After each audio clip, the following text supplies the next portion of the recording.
Listen as we take a look at life, love, and art in all its forms. Here's your host, the Rock Dog, Andrew Davis. I am the Rock Dog, Andrew Davis. This is the Dog House. My guest today is Mel Cassidy. She is a relationship coach, but probably a different kind of relationship coach. Welcome to the show. Hi, thanks for having me. Where are you from? How long do we have for me to answer that? As long as you need. Well, I live now in Courtenay here on the unceded territories of the Comox Nation, but I was born in North London in England, and I've been on a bit of a journey to get here. How long did you live in London? So I was born in London. I lived there until I was about 9 years old. Then we moved to a little town outside of there. But when I was a teenager, we moved to the Middle East, to Kuwait.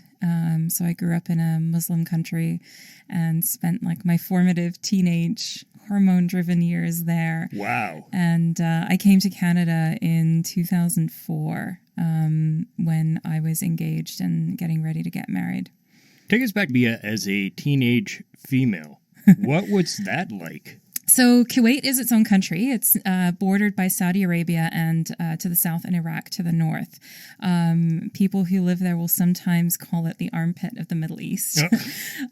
It's a very small country. I mean, Kuwait is like a third of the size of Vancouver Island, right. And it's got a population of 2 million. Only 1 million of them are Kuwaiti. There's so much oil. There's so much money. That a lot of the workers are expats. Right. And so you end up having this culture that is like living in many different centuries at the same time. You have people with a lot of money who can afford the best cars and the latest technology combined with people who don't know what to do with that.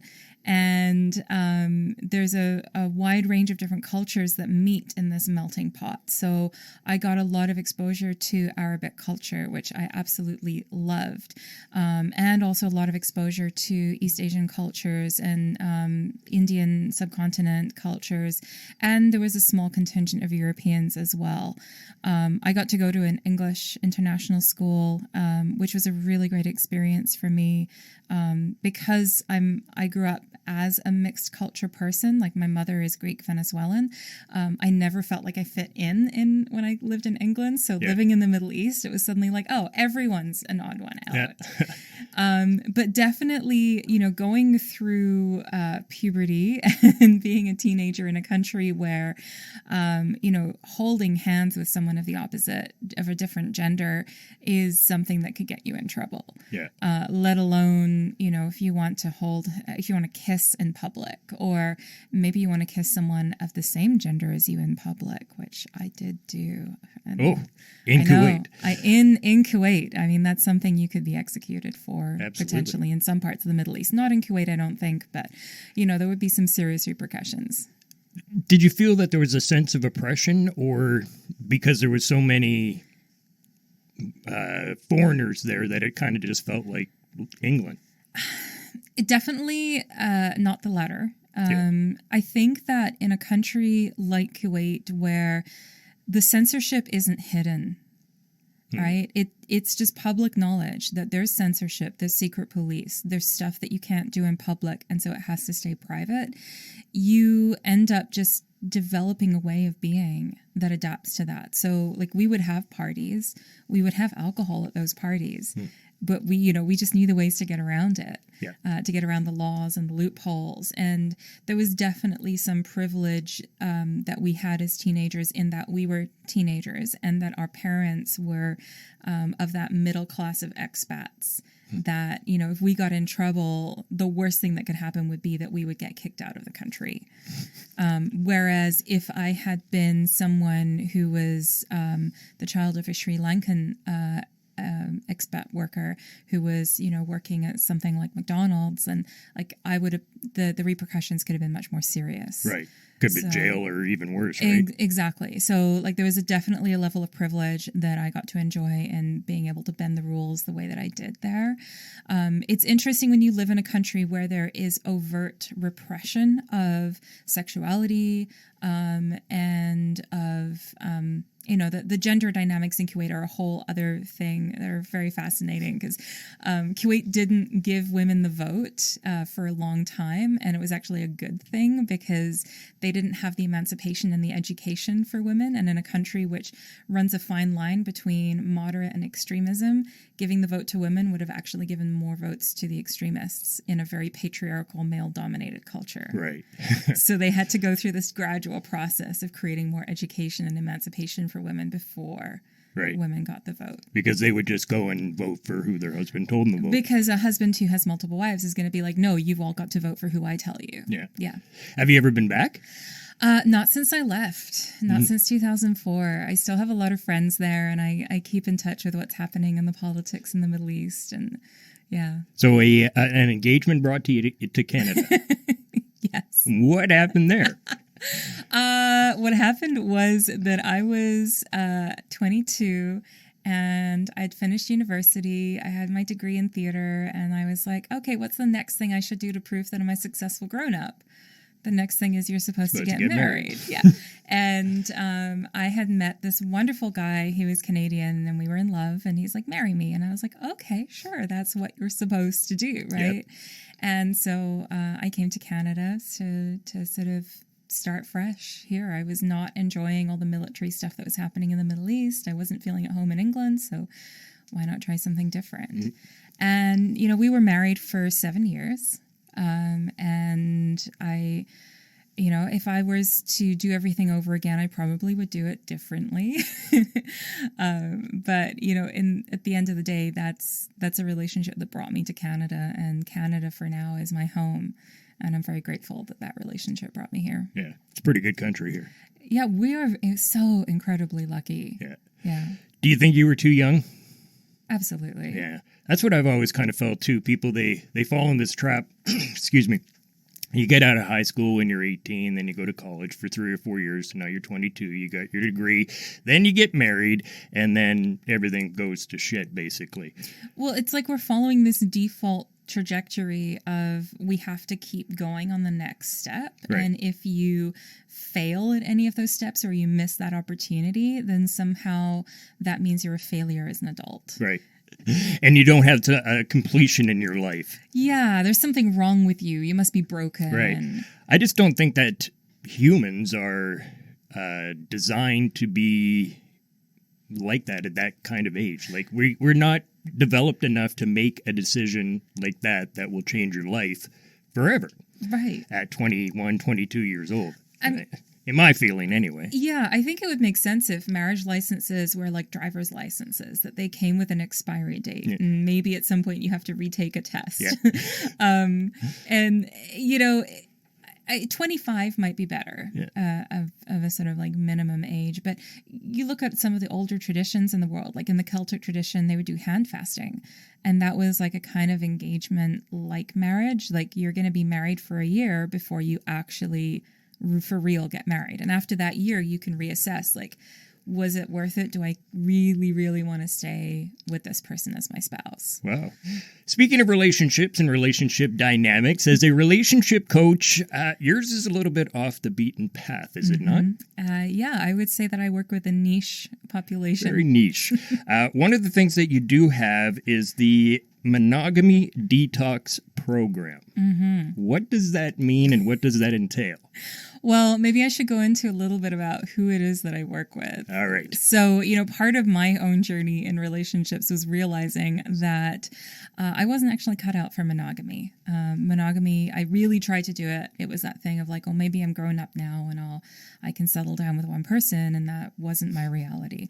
And I felt very unfulfilled. And so I started to explore what non-monogamy looked like. And that led me to discover polyamory, which is defined as multiple intimate romantic relationships with the full knowledge of everybody involved. So it's honest, it's with consent.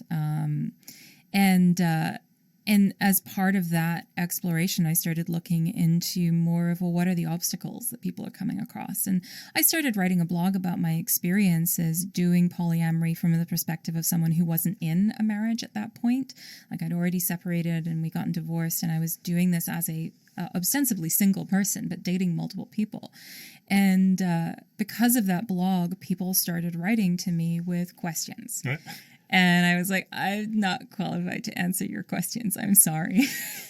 But it was happening so much. I was like, well, what if I go and get qualified? So I looked around at different programs and I began my journey of studying. And so I studied counseling for intimacy and relationships and got a certification in that. And then I studied peer counseling. And although I have all these counseling skills, I don't call myself a counselor because a counselor is looking more at the inner workings. Yeah. What I'm more interested in is what are the actual tools that we're using to engage with each other. Right. And that's where the monogamy detox comes in. Because what I started to realize was that for a lot of people trying to do honest non-monogamy, that could be polyamory, that could be swinging, that could be monogamous, there's many different variations. Right.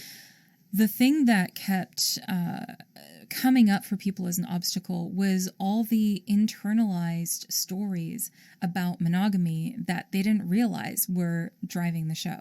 So ideas like that if we're in a relationship and suddenly we're not having sex, that means that the relationship must be over.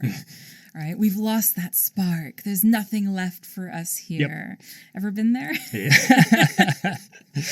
and so that I see as an example of what I call the monogamy hangover. It's this leftover idea that we've taken from our monogamous relationships, and we're still trying to apply it into polyamory.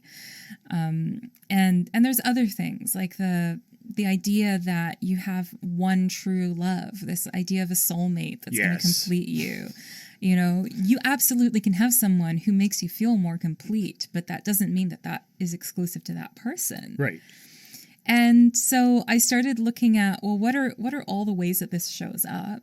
And how do we tackle that? How do we undo that programming in ourselves and in our relationships? And so I started working with my clients and students on creating a format that would allow people to, rather than going on that unconscious trajectory of I have to go on to that next step in that process to be a successful adult, well, what if I teach people how to navigate that for themselves?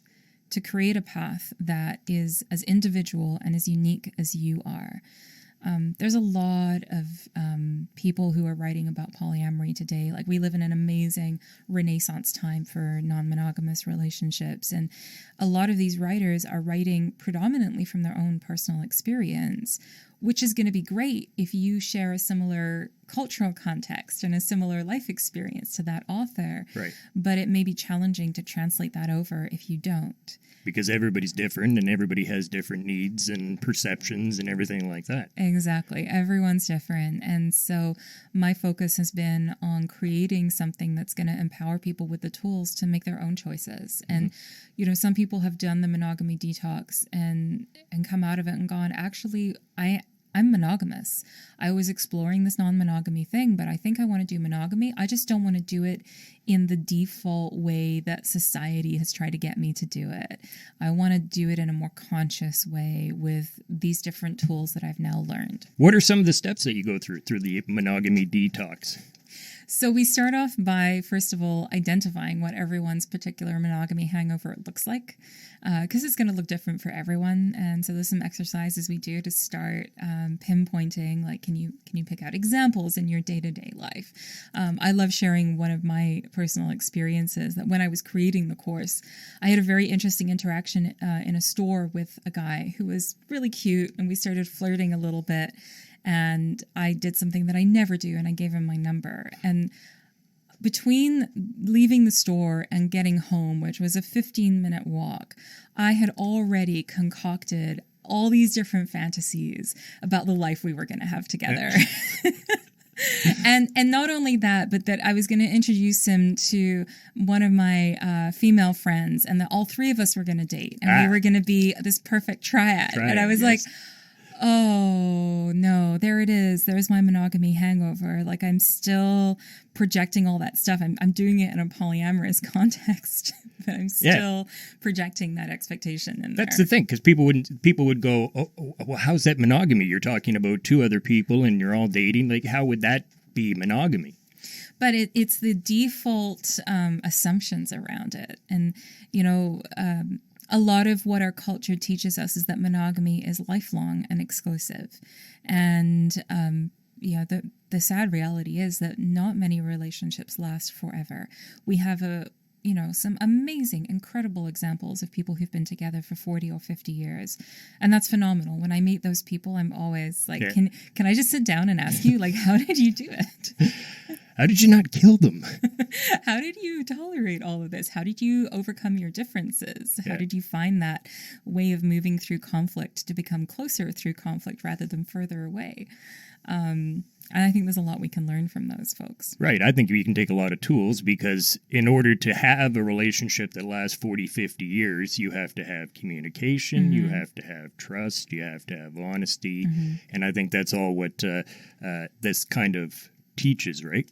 Yeah. And, one of the pieces that comes in from standard culture is the idea that a relationship only has value, an intimate relationship only has value if it is sexual and romantic and exclusive and so on and so forth. And one of the pieces that I've worked on for myself is really getting out of that headspace and realizing that my platonic friendships are every bit as nourishing for me as my romantic relationships, as my sexual relationships, and that these can actually exist independently of one another.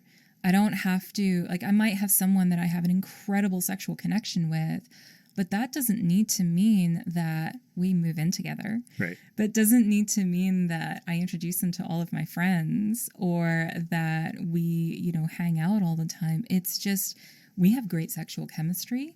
There's a lot of compatibility in what we desire sexually, and we can have fun.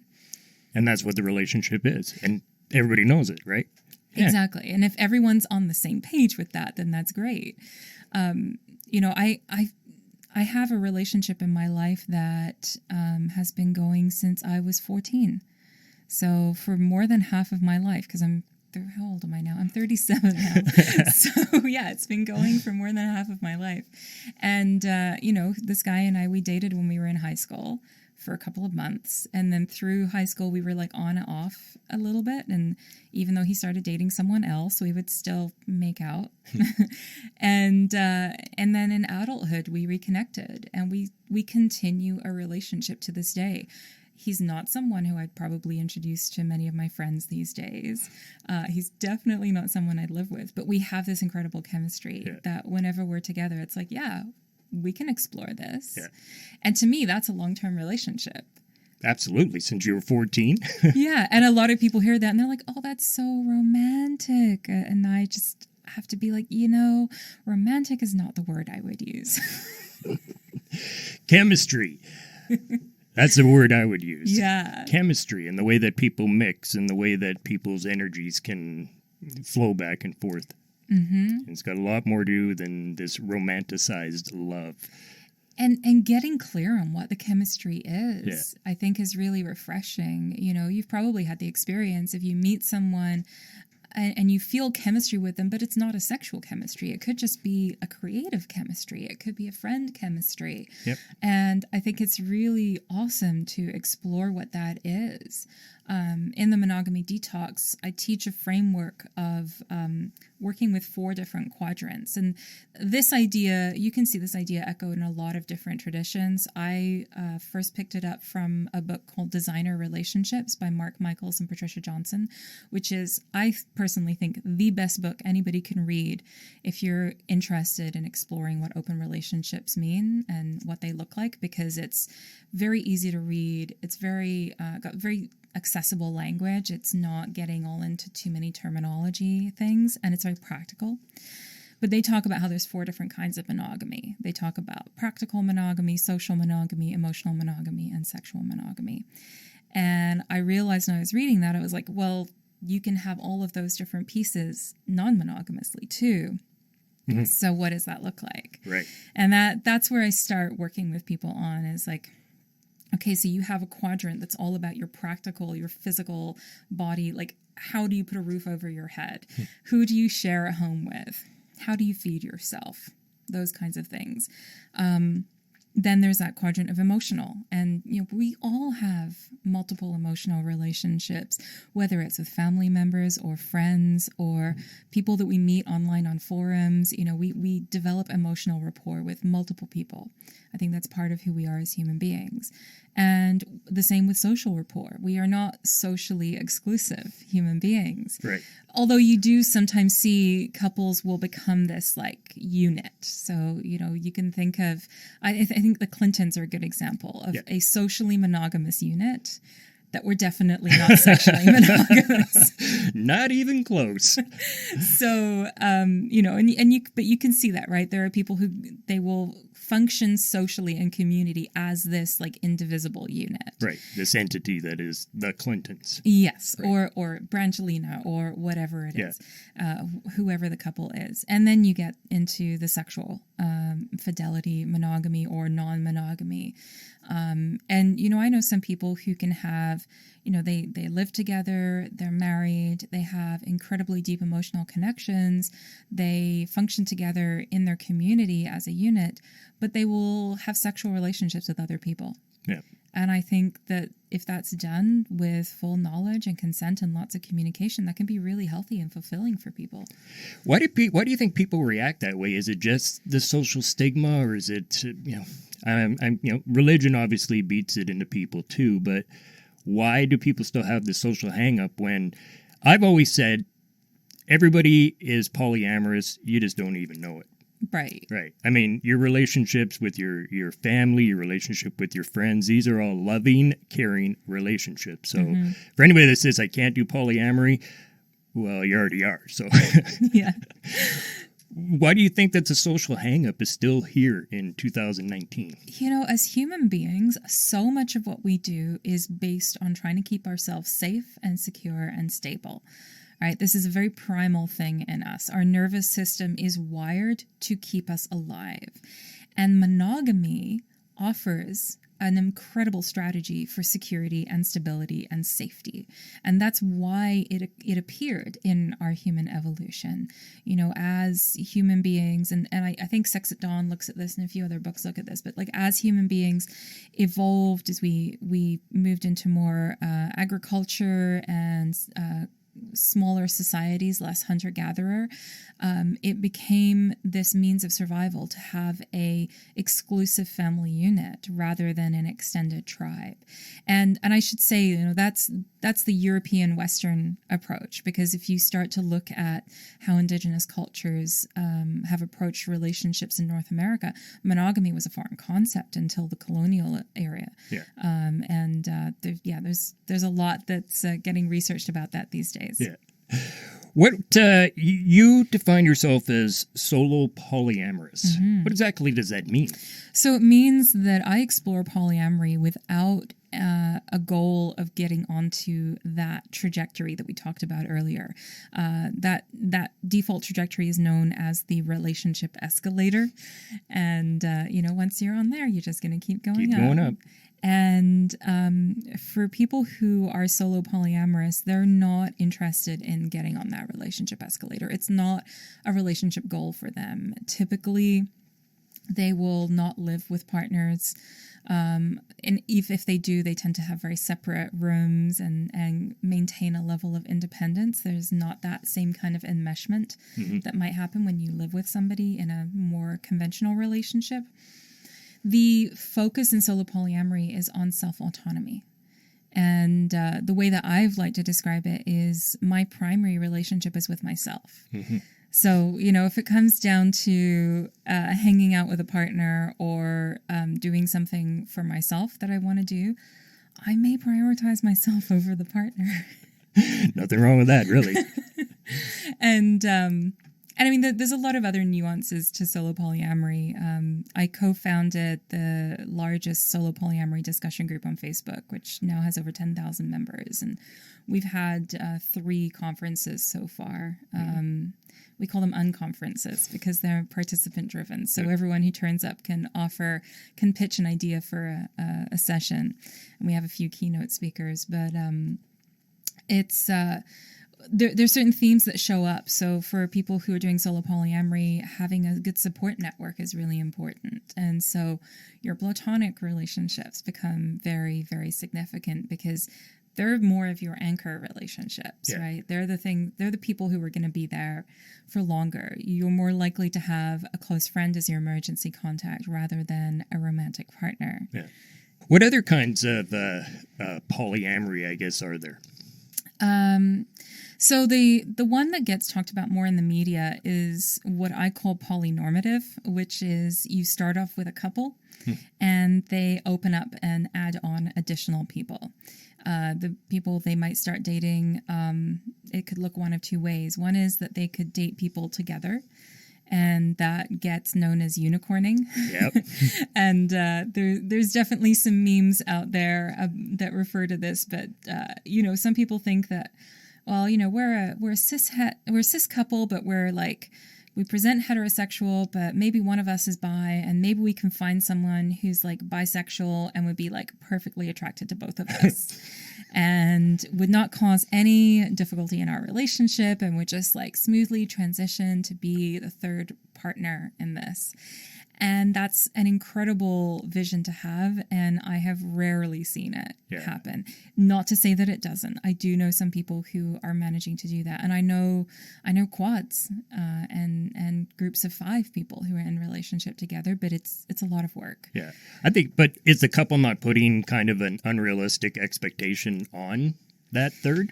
I think when it falls apart, it's often because there's been that unrealistic expectation. Yeah. And I think that, seeking a long-term relationship with that third is very different from saying we want to have a rock star appearance in the bedroom every so often. And I think that's a very important difference to delineate between, because it can be really, really amazing for a couple to be like, hey, we want to spice things up.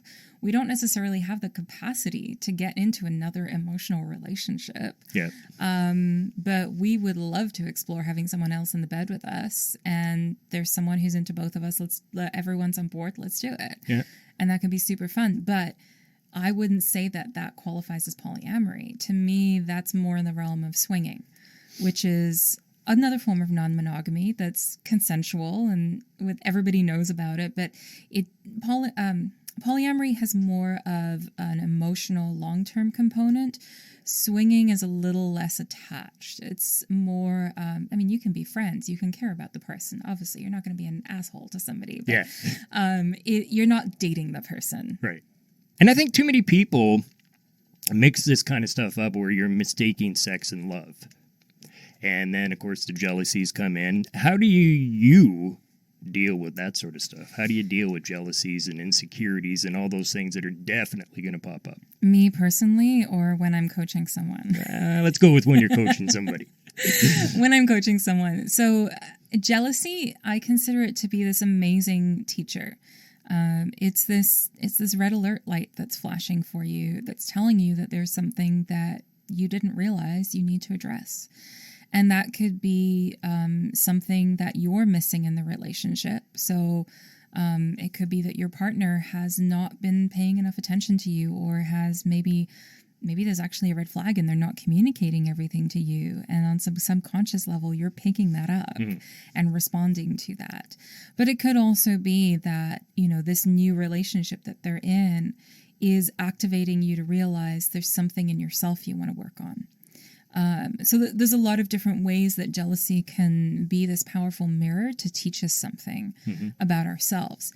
It's not just about your self-work, though. Like, it takes at least 2 to tango. And so, when a partner is experiencing jealousy, I think it's important for the person they're in a relationship with to pause and look at, okay, well, what are my actions in this? And what of this do I need to own?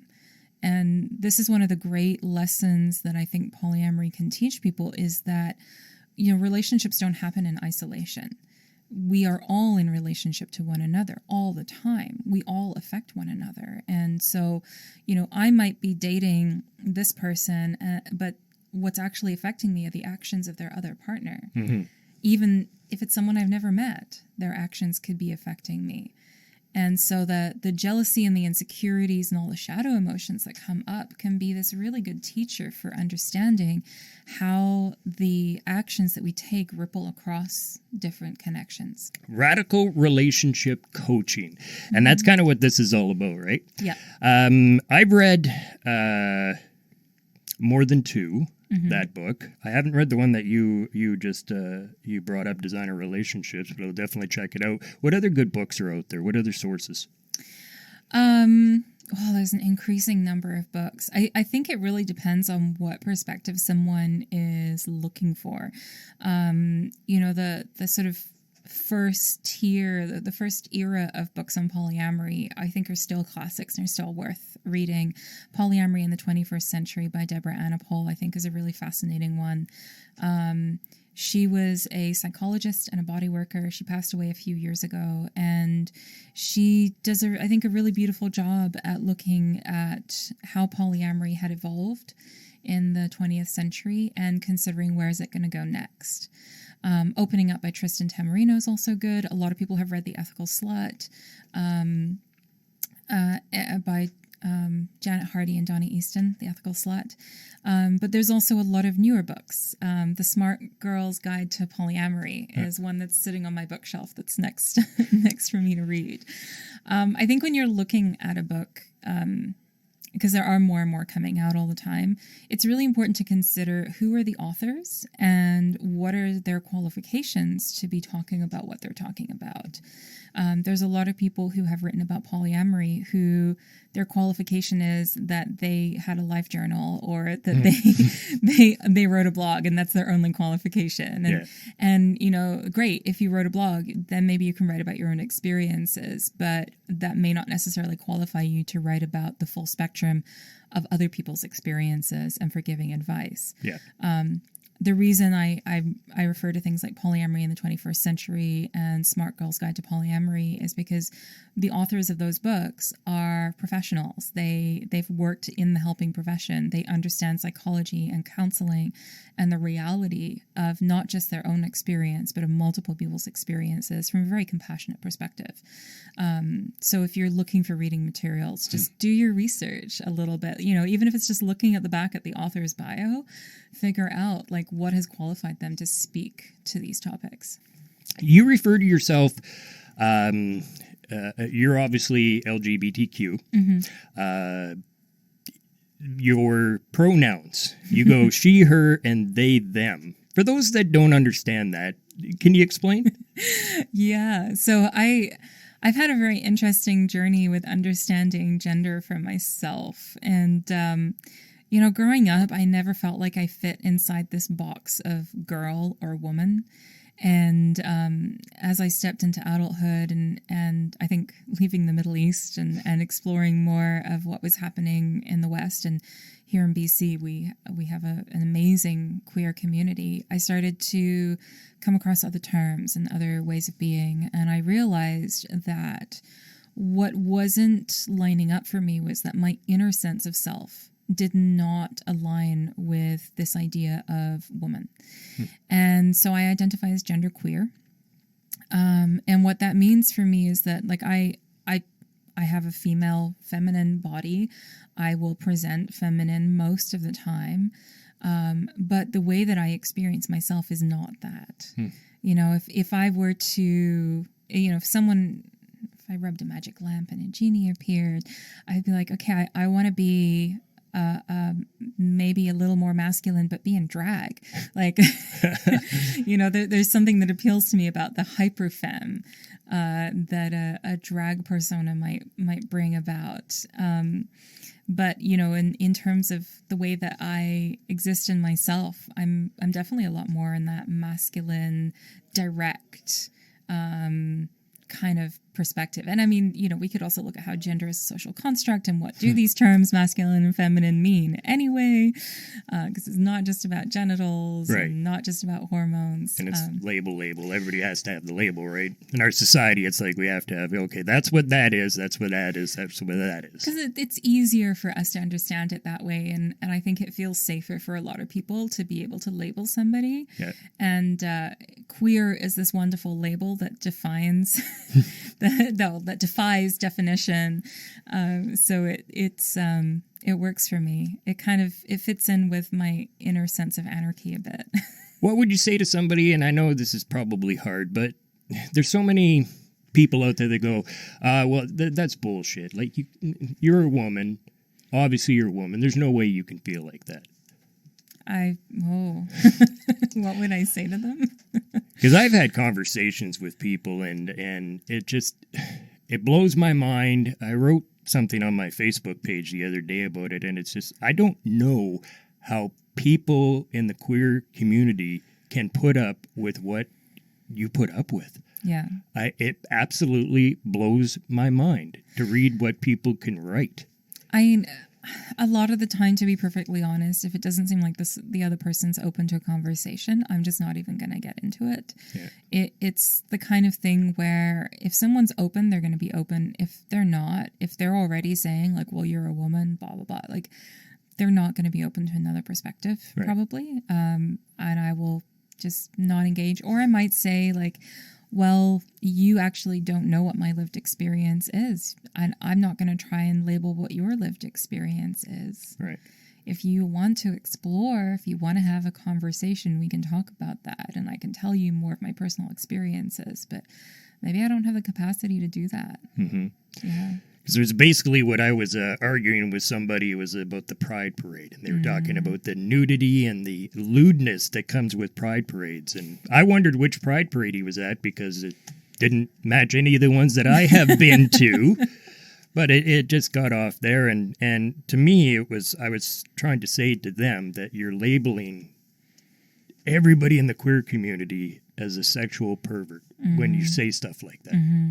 Well, and you know, that brings up an interesting question of how they're defining sexual perversion. Part of being queer is stepping into a different attitude towards sexuality in general. Our default culture is very sex negative. And sex is something that is repressed, that is not talked about, that is buried in shame. And if you want to take ownership of your sexuality, then that's considered perversion. Right. Right? If you want to talk about sex in public, then like, oh, no, they can't do that. That's rude. That's improper. Yeah. Somehow there's all these like Victorian morals that still hang out in our heads. Right. And so, you know, yes, the queer community is more sex positive and more outspoken. People who have done the journey of examining their own identity in terms of gender and in terms of sexual attractions have also probably done some work examining what their relationship to sex is. Yeah. And it can be very liberating to step into that place. I think that our sexual expression is one of the areas where we can find a lot of healing. And I've just recently started on my journey as of becoming a somatic sex educator. And a huge part of that is really helping people unpack that sexual shame and looking at how safe touch and safe expression of our sexuality heals not just our sexual expression, but heals us in so many other ways in our lives. Yeah. That we're suddenly no longer afraid to make connections with people. Yeah. What you do workshops that are pretty cool. What are some of your favorite ones that you put on? Well, I love teaching. Other than the monogamy detox, I do a little mini workshop on the monogamy hangover. And that's like a little 2-hour teaser taster that just gives people enough information to kind of get a sense of like what it is that I'm talking about and give people some framework to start doing that work on their own steam if they want. Yeah. I also do a full day non-monogamy introduction course. And I have a little 1.5 hour teaser of that, which I love to take to festivals and different environments, because especially in like music festivals, people are in a more of an experimental mood, yeah. I find. And, you know, I remember hearing a story about a couple going down to Burning Man, which is this beautiful, huge arts festival in Nevada where 70,000 plus people create a temporary city for 10 days. And as they're waiting in the lineup to get into into Burning Man, someone turns to them and says, "Have you talked about your relationship agreements for the week?" And they were like, what do you mean? What? We're supposed to have a conversation about this? And that's when they find out that at Burning Man, there's an orgy dome and people do polyamory and there's open relationships. And they decided, spur of the moment, let's open up our relationship. Ooh. Did it go well? No. No, I didn't think so. And I mean, this is not just one person this has happened to. I know there's multiple people who've gone through that. You know, I'm like, okay, I'll create a little workshop that I can take around to festivals because people are asking those questions. And if I can help people figure out the what, why, and where, then at least they've got some framework. Absolutely. If people want to know more about you, where can we find? I know you're on Facebook. You got websites. Yeah. So the best way to get in touch with me is through my website, radicalrelationshipcoaching.ca. You'll find links to all the incredible things that I get to participate in there, and including links to the monogamy detox and upcoming courses and things like that. And you can always just send me a message. I do coaching online, so I don't have like a physical practice because I find that one community is not enough to sustain someone with such a niche market. But I feel very fortunate to have clients all around the world. I actually think more people should, even if you're not thinking about polyamory, you're not even thinking about opening your relationship, the tools that you can learn from some of the workshops and things that you do can apply in everyday life. Absolutely. It was mind-blowing to think of it that way, and how people can actually create the time to do this. You know, love is infinite, but time is not. Yeah. I think that's the quandary that a lot of people come up with. And, you know, a lot of people would like to be able to do polyamory or some other form of non-monogamy, but they find the reality is they're like, how am I going to do that? I got 2 kids, I got a spouse, I got a job, I got a family, I got friends. Where's the time to do this in? But there's still skills that can help all of us because, you know, we don't get taught this stuff. Yeah. We barely get sex education in school. And even then, it's on a very biological level. Yep. You know, I have yet to discover a program that's teaching people like, well, how do you talk about what your partner wants to experience sexually? How do you resolve conflict? Yeah. How do you talk about your feelings in such a way that you can move through whatever gets triggered in your partner in a healthy way? These are incredibly useful life skills, and we don't get taught them. What about that soji? Do you? A lot of people are against that. Is that enough? Is it too little? I think it's really important that we have more education in our schools. I think we have to give kids and adults access to as much information as possible so that everyone can make informed decisions and informed choices about how they're going to navigate their own journeys. I think it's very dangerous to start censoring that information. And it's been really troubling to me to see that there are people who object to having sex education in schools. You know, abstinence does not work.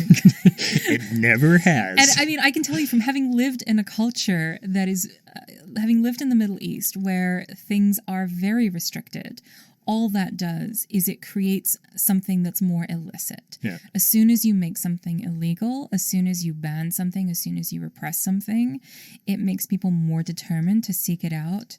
And then they're going to be less supported in their explorations of that. Right. Yeah. Because you didn't give them the knowledge and the information to support them in making good choices. I agree 100%. Thanks for coming in. It was wonderful to talk to you. It was wonderful to meet you. I know we've met before, but it's been in different situations. Yeah. But it was really nice sitting here and getting to know you and everything you do. Thank you very much. I appreciate it. So much for having me on. You've been listening to The Doghouse with Andrew Davis.